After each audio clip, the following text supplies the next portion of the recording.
നിന്നിലലിയ രചന Ashley. അവതരണം സാലിം കരുള.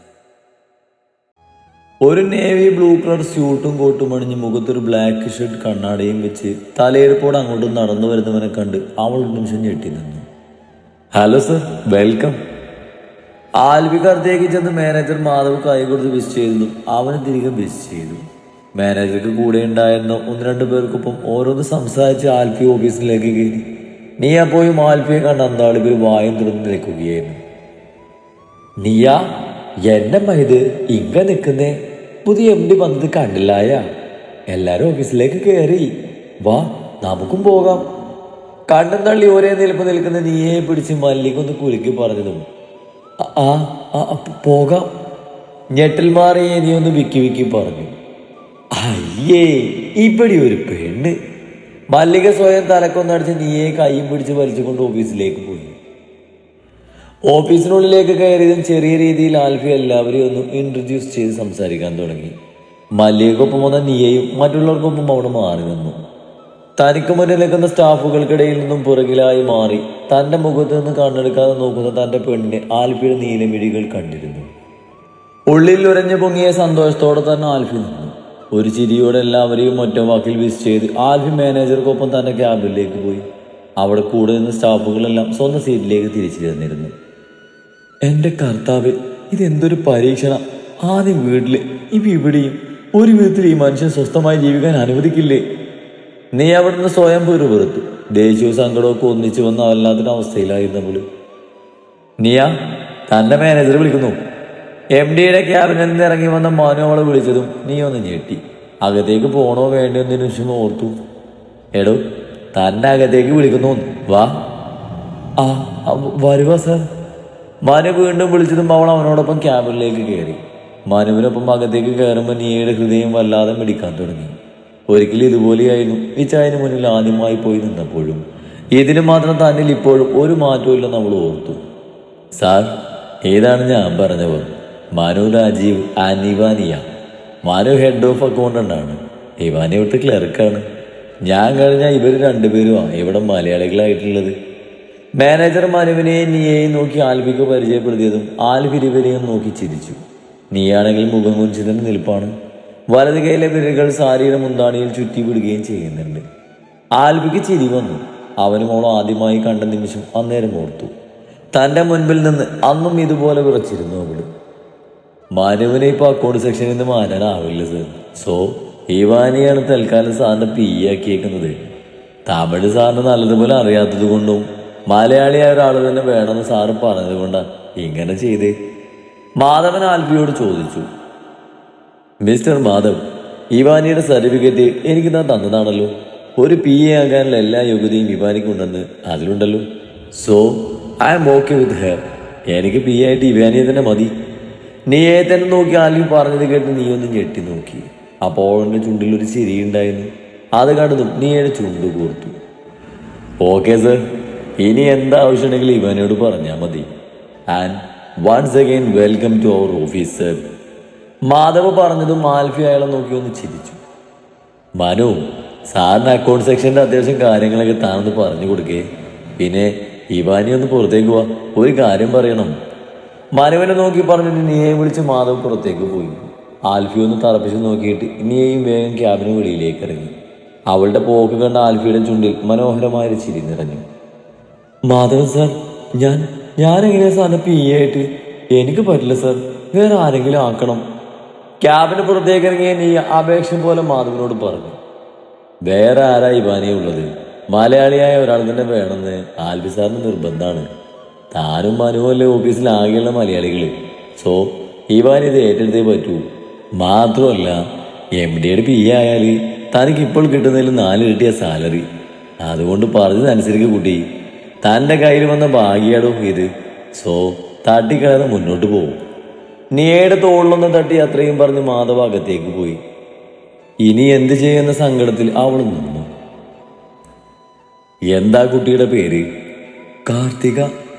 നാട്ടിലെവിടെയാ? പാലക്കാട് ഒറ്റപ്പാലം.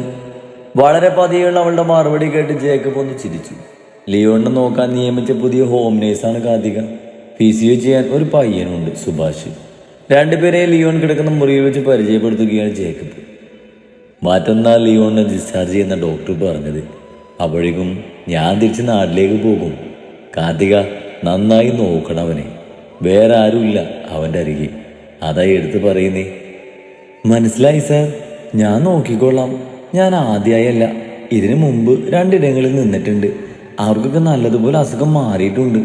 എന്നെ വിശ്വസിക്കാം. കാർത്തിക ഒരു പുഞ്ചിരിയോടെ പറഞ്ഞതിന് ജേക്കബിന് സന്തോഷമായി. കണ്ടാലൊരു 21-22 വയസ്സ് തോന്നും കാർത്തികക്ക്. അതുകൊണ്ട് തന്നെ ലിയോന്റെ കാര്യങ്ങളൊക്കെ നന്നായി നോക്കുമോ എന്നൊരു ആശങ്ക ഉണ്ടായിരുന്നു ജേക്കബിന്.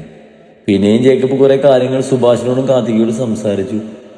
ജേക്കബിനോട് മറുപടി പറയുന്നതിനിടയിലും അവിടെ സംസാരമെല്ലാം കേട്ടുകൊണ്ട് അവിടെ ബെഡിൽ കിടക്കുന്നുണ്ടായിരുന്ന ലിയോണിനെ തേടി കാർത്തികയുടെ കണ്ണുകൾ ഇടയ്ക്ക് പോവുകയും ചെയ്തു. തുടരെ ഫോണിൽ വരുന്ന നീയുടെ കോൾ എടുക്കാതെ ചിരിയോടെ ഫ്ലാറ്റിലിരിക്കുകയാണ് ശിവ. ഞാനിപ്പോഴേ ഈ ഫോൺ എടുക്കില്ല മോളെ നീയെക്കുട്ടി. നീ എന്തിനെങ്ങനെ കിടന്ന് വിളിക്കുന്നത് എനിക്ക് നന്നായിട്ട് അറിയാൻ പെണ്ണേ. നിന്റെ കലിപ്പനി ചായൻ ബോസായി വന്നതും നിന്നെ അങ്ങയുടെ ആക്കിയതൊക്കെ എൻ്റെ കൂടെ അറിവോടെ നടന്ന് നിനക്ക് മനസ്സിലായിട്ടുണ്ടാവും. അതുകൊണ്ടേ നിന്റെ ഈ കോള് ഞാനിപ്പോൾ എടുക്കില്ല. ഒരു ചിരിയോടെ പറഞ്ഞ ശിവ ഫോൺ സൈലന്റ് ആക്കി മാറ്റിവെച്ചു. ദുഷ്ടൻ, ഫോൺ എടുക്കുന്നില്ല. എനിക്കറിയാം, ഇത് 2 കൂട്ടുകാരും കൂടെ മനഃപൂർവ്വം ചെയ്തതാ. ശിവ ഫോൺ എടുക്കാത്ത ദേഷ്യത്തിൽ നീയ പറഞ്ഞു. ഓഫീസിലെ സ്റ്റോർ റൂമിൽ ഇരിക്കുകയാണ് അവള്. മാധവനൊപ്പം ക്യാബിനിൽ നിന്നിറങ്ങിയപ്പോൾ പിന്നെ ആൽഫിക്ക് അടുത്തേക്ക് അവൾ പോയില്ല. ആ നീയ, താൻ ഇവിടെ ഇരിക്കണം. താൻ ആൽഫിസ തിരക്കുന്നുണ്ട്. നീയെ തപ്പി അങ്ങോട്ട് വന്ന മനു പറഞ്ഞത് കേട്ടതും അവൾ ഞെട്ടി. പിന്നെ എന്തോ തീരുമാനിച്ചുറപ്പിച്ച പോലെ ആൽഫിയുടെ ക്യാബിൻ ലക്ഷ്യമാക്കി നടന്നു. പെട്ടെന്ന് ഇങ്ങനൊരു തകർച്ചുണ്ടാകുന്ന കരുതിയില്ല ചായ. പാർട്ട്ണർഷിപ്പിൽ വർക്കെടുക്കാന്ന് പറഞ്ഞ് കൂടെ നിന്ന് ഒരുത്തൻ പണി തന്നതാ. 3 കോടി രൂപയോളം അവൻ പറ്റിച്ച് കൊണ്ടുപോയത്. പോലീസിൽ കംപ്ലൈൻറ്റ് ചെയ്തപ്പോഴാ അവനൊരു പക്കാ ഫ്രോഡാണെന്ന് അറിഞ്ഞത്. അവൻ്റെ പിന്നിൽ കുറെ പേരുണ്ട്. ഇതവരുടെ സ്ഥിരം പരിപാടിയാണത്ര. അത്യാവശ്യം നല്ലൊരു കോൺട്രാക്ട് കമ്പനിയിൽ പാർട്ട്ണർഷിപ്പായി കയറി പിന്നെ അവരെ പറ്റിക്കും. ഇതൊന്നും അറിയാതെ ഞാനും പെട്ടുപോയ ചായ. പോളൊരു വേദനയോടെ അബ്രഹാമിനെ നോക്കി പറഞ്ഞു. ജെസിക്കയുടെ ഭർത്താവാണ് പോള്. ഒരു കൺസ്ട്രക്ഷൻ കമ്പനിയുടെ ഉടമയാണ്. ഇപ്പോൾ ചതിയിൽപ്പെട്ട് കുറച്ച് നഷ്ടത്തിലുണ്ടായി. അതിൻ്റെ കാര്യം പറയാനായി എബ്രഹാമിനെ കാണാൻ കുരിശുമുറ്റത്ത് വന്നിരിക്കുകയാണ് പോളും ജെസിയും. അവിടെ സംസാരം കേട്ട് ആനും അവിടെയുണ്ട്. ഞാനിപ്പോൾ എന്താ ചെയ്യേണ്ടേ പോലെ? നിനക്കറിയാലോ, താൻ ചോദിച്ചും ചോദിക്കാതെയും ഒരുപാട് ഞാൻ തന്നിട്ടുണ്ട്, പണമായിട്ടും അല്ലാതെയും. പക്ഷേ ഇനി എനിക്കതിന് പറ്റില്ല. കാരണം ഈ കാണുന്ന സ്വത്തൊക്കെ എൻ്റെ ചെറുക്കൻ കഷ്ടപ്പെട്ടുണ്ടാക്കിയതാ. അവനോട് ചോദിക്കാതെ ഞാനൊന്നും ചെയ്യില്ല. എബ്രഹാം തന്നെ നിലപാട് അയാളോട് പറഞ്ഞു. അതെനിക്കറിയാച്ചായ, പൈസ ചോദിക്കാനായിട്ടല്ല ഞാൻ വന്നത്. ഞാൻ ചോദിച്ച ആൽഫി എന്നെ സഹായിക്കുമെന്ന് അറിയാം. പക്ഷേ എനിക്കിപ്പോൾ മറ്റൊരു സഹായം വേണ്ടത്. എന്ത്? എബ്രഹാം സംശയത്തോടെ ചോദിച്ചതും പോൾ അയാൾക്കടുത്ത് നിന്ന് ജെസ്സി ഒന്ന് നോക്കി. ജെസ്സി കണ്ണുകൾ കൊണ്ട് അയാളോട് പാറാന്ന് കാണിച്ചു. അതാ ചായ, തൽക്കാലം പിടിച്ചു നിൽക്കാനായിട്ട് ഇവിടുത്തെ എൻ്റെ വീടങ്ങ് വിൽക്കാന്ന് ഓർത്തു. എനിക്കങ്ങ് ബഹറിൽ കുറച്ച് കോണ്ടാക്ട്സ് ഉണ്ട്. അവിടെ പോയി കുറച്ച് ക്യാഷ് അറേഞ്ച് ചെയ്യണം.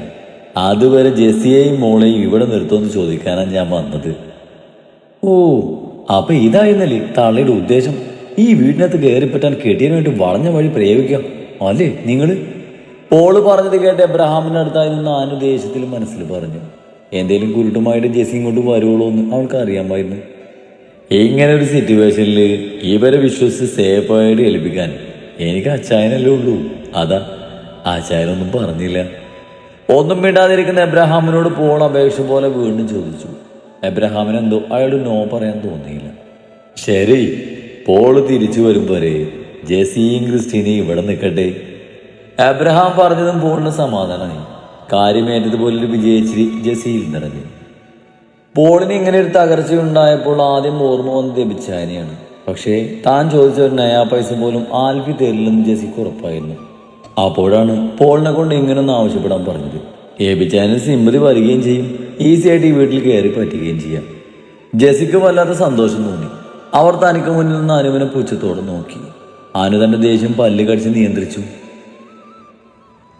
May I come in sir? Yes. നീ അനുവാദം ചോദിച്ച് ക്യാബിനിലേക്കത്തേക്ക് കയറി വന്നതും ആൽഫിയുടെ ചുണ്ടിൽ ചിരി ഒന്നുകൂടെ തെളിഞ്ഞു. സാർ എന്തിനാ വിളിപ്പിച്ചത്? ആൽഫിയുടെ മുന്നിൽ ചെന്ന് നിന്ന് കൈകെട്ടിയെന്ന് നീയെ ചോദിച്ചു. തീർത്തും ഗൗരവമായിരുന്നു അവളുടെ മുഖം. താൻ ആരായണ്ടേ? താൻ നോക്കിക്കൊണ്ടിരിക്കുന്ന ലാപ്പിൽ നിന്ന് മുഖം ഉയർത്തി ആൽഫി നീയുടെ മുഖത്തേക്ക് നോക്കി ചോദിച്ചതും നീ ഒരു നിമിഷം ഒന്ന് പതറി. അത് ആൽഫിയുടെ ചോദ്യത്തിന് എന്ത് പറയണമെന്ന് അറിയാതെ അവൾ ഉയറി. പറയടൂ, താൻ ആരാ എൻ്റെ? ഇരിക്കുന്ന ചെയറിലേക്ക് ചാരിയിരുന്ന ഒരു ചിരിയോടെ അവൻ വീണ്ടും അവളെ നോക്കി ചോദിച്ചതും നീ അവളുടെ കണ്ണുകൾ അവനിൽ നിന്ന് മാറ്റി. തന്നിൽ തന്നെ നോക്കി നിൽക്കുന്ന ആ നീല കണ്ണുകൾ കാണും തോറും തൻ്റെ മനസ്സ് പതറുമെന്ന് അവൾക്കറിയാമായിരുന്നു. ഇവാനിയ ജോൺ ഇന്നു മുതൽ എൻ്റെ പി ആണെന്നുള്ള കാര്യം ഞാൻ തന്നെ ഓർമ്മിപ്പിക്കണോ? ആൽഫി പറഞ്ഞത് കേട്ടതും താഴേക്ക് നോക്കിയെന്ന് നീ ഒന്ന് ഞെട്ടി അവനെ നോക്കി. ഇതായിരുന്നു ഉദ്ദേശിച്ചെന്ന രീതിയിൽ അവളൊന്ന് ആശ്വാസത്തോടെ ശ്വാസം വിട്ടു.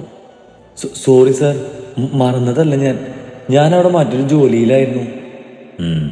ഇനി താൻ എൻ്റെ അടുത്തുണ്ടാവണം, വേറെ ജോലിയൊന്നും ചെയ്യണ്ട. ഞാൻ എന്ത് പറയുന്നു അത് ചെയ്താൽ മതി, മനസ്സിലായോ? മനസ്സിലായി. ആൽഫി ഒന്ന് കടുപ്പിച്ച് പറഞ്ഞത് നീ ഒന്ന് ഇരുത്തി മൂടി. എന്നാൽ താനൊരു കാര്യം ചെയ്യും, എനിക്കിപ്പോൾ അത്യാവശ്യമായിട്ടൊരു കോഫി വേണം. താൻ പോയി നല്ലൊരു ചൂട് കോഫി ഉണ്ടാക്കി വാ. ആൽഫി ഒരു ചിരിയോടെ പറഞ്ഞത് നീ ആ പല്ലിറക്കി കടിച്ച് ദേഷ്യത്തോടെ ക്യാബിന് പുറത്തേക്ക് പോകാനായി തിരിഞ്ഞു. അല്ല ഇവാനിയ, താരിത് എങ്ങോട്ട് പോവാ? ആൽഫി പുറകെ നിന്നവളെ വിളിച്ചു. സാറല്ലേ പറഞ്ഞത് സാറിന് കോഫി വേണമെന്ന്? അതിവിടെ നിന്നാൽ കിട്ടില്ല, കഫ്റ്റേരിയയിൽ പോയി ഉണ്ടാക്കണം. അവളിത്തിരി ഗൗരവത്തോടെ പറഞ്ഞു. വെറുതെ എന്നാൽ കോഫി കിട്ടില്ലെന്ന് എനിക്കും അറിയാം, പക്ഷെ അതിന് താൻ പുറത്തു പോകേണ്ട. എൻ്റെ പ്രൈവറ്റ് റൂമിൽ കോഫി മേക്കറും ബാക്കി സാധനങ്ങളൊക്കെ ഉണ്ട്. സോ താൻ അവിടെ പോയി ഒരു കോഫി ഇട്ടാൽ മതി.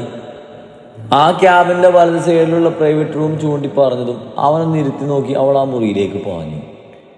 അതേ, കോഫി നല്ല സ്ട്രോങ് ആയിക്കോട്ടെ കേട്ടോ. കരിച്ചു തുള്ളി പോകുന്നവളെ നോക്കി ചിരിയോടെ അവൻ പറഞ്ഞതും അവളുടെ ഒരു സ്ട്രോങ് കോഫി താനക്ക് ഞാൻ കാണിച്ചു തരാടോ. അവൾ പല്ലിഞ്ഞരിച്ച് സ്വയം പറഞ്ഞ് ആ മുറിയിൽ കയറി വാതിൽ ആഞ്ഞടിച്ചു. ഓ, ഇവൾ ഇന്നതെല്ലാം പൊളിക്കോ എന്തോ? ആൽഫി ആ ഡോറ് നോക്കി ചിരിയോടെ പറഞ്ഞു.